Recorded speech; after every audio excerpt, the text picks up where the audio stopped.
Puji Tuhan, haleluya. Judul renungan pada pagi hari ini adalah Bebas dari Penyesalan. Terambil dalam Filipi 3 ayat 12 sampai yang ke-14. Demikian firman Tuhan. Bukan seolah-olah aku telah memperoleh hal ini atau telah sempurna, melainkan aku mengejarnya.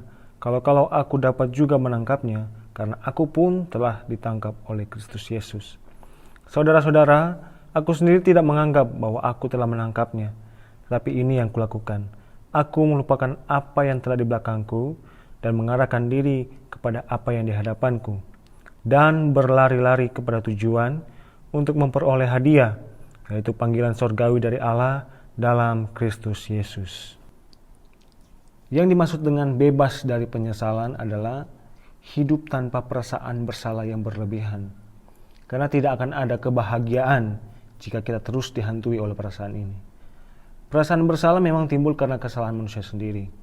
Dan jika hari ini Anda masih menyimpan perasaan seperti ini, serahkanlah kepada Yesus. Tuhan Yesus mati di kayu salib untuk mengampuni dosa dan pelanggaran kita. Salah satu berkat terbesar yang Allah berikan kepada manusia melalui pengorbanan Yesus Kristus adalah pengampunan dosa. Paulus mengajarkan sebuah prinsip kebenaran kepada kita, bahwa kita dapat memiliki masa depan yang penuh harapan.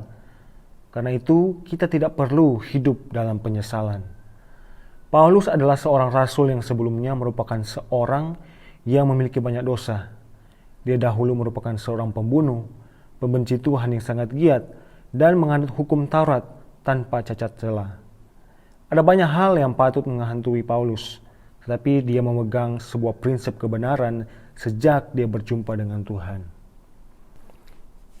Untuk itu, hal-hal apa yang harus kita lakukan agar hidup kita terbebas dari yang namanya penyesalan? Yang pertama adalah terus belajar dan berubah. Dalam ayat yang ke-12 mengatakan, bukan seolah-olah aku telah memperoleh hal ini atau telah sempurna, melainkan aku mengejarnya. Kalau aku dapat juga menangkapnya, karena aku pun telah ditangkap oleh Kristus Yesus. Paulus sebelumnya merupakan ahli Taurat yang perfeksionis, tetapi sejak berjumpa dengan Kristus, dia dapat berlapang dada untuk menerima kelemahannya. Perfeksionis bukanlah buah roh. Karakter ini dapat menjadi berbahaya, karena pada saat sempurna, orang yang memiliki karakter perfeksionis lekas menjadi sombong. Sedangkan pada saat tidak sempurna, orang tersebut dapat merasa rendah diri. Banyak orang tidak bisa menerima dirinya karena terlalu menuntut diri sendiri. Padahal Tuhan tidak menuntut kita demikian. Lawan kata perfeksionis bukanlah tidak sempurna, tetapi terus belajar dan berubah. Orang yang terus belajar dan berubah memiliki hati yang mau diajar dan rendah hati untuk bersedia dikoreksi Roh Kudus dan orang lain. Sekalipun lamban, namun Tuhan akan tetap menuntun kita. Hal yang kedua adalah mengampuni dan melupakan. Dalam ayat yang ke-13 mengatakan, saudara-saudara, aku sendiri tidak menganggap bahwa aku telah menangkapnya. Tetapi ini yang kulakukan, aku melupakan apa yang telah di belakangku dan mengarahkan diri kepada apa yang di hadapanku.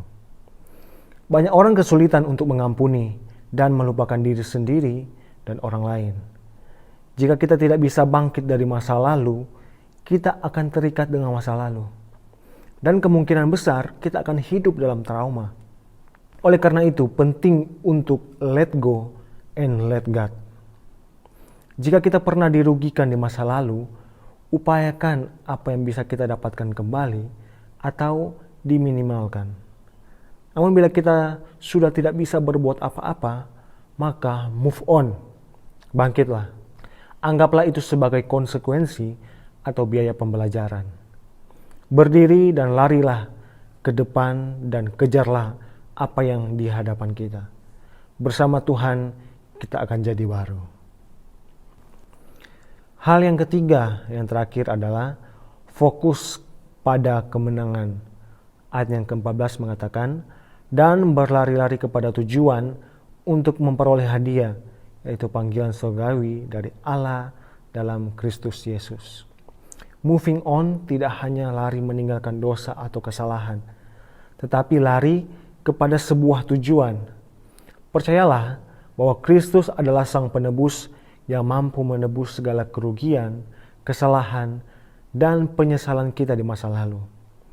Beralihlah pada tujuan, fokuslah pada kemenangan, jangan hitung kerugian di belakang. Untuk itu, fokuslah pada perbuatan Tuhan ke depan. Tuhan belum selesai dengan kita. Apapun yang terjadi, belajarlah untuk menyadari bahwa Tuhan menyertai kita dan hidup kita aman di tangannya. Percayalah, mujizat itu ada.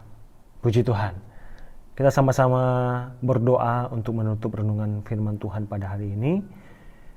Tuhan, kami bersyukur untuk firman Tuhan yang telah kami dengarkan. Tuhan, biarlah ini menjadi suatu kekuatan baru bagi kehidupan kami. Kami diingatkan kembali dan tentunya kami boleh melakukan firman Tuhan yang telah kami dengarkan pada hari ini.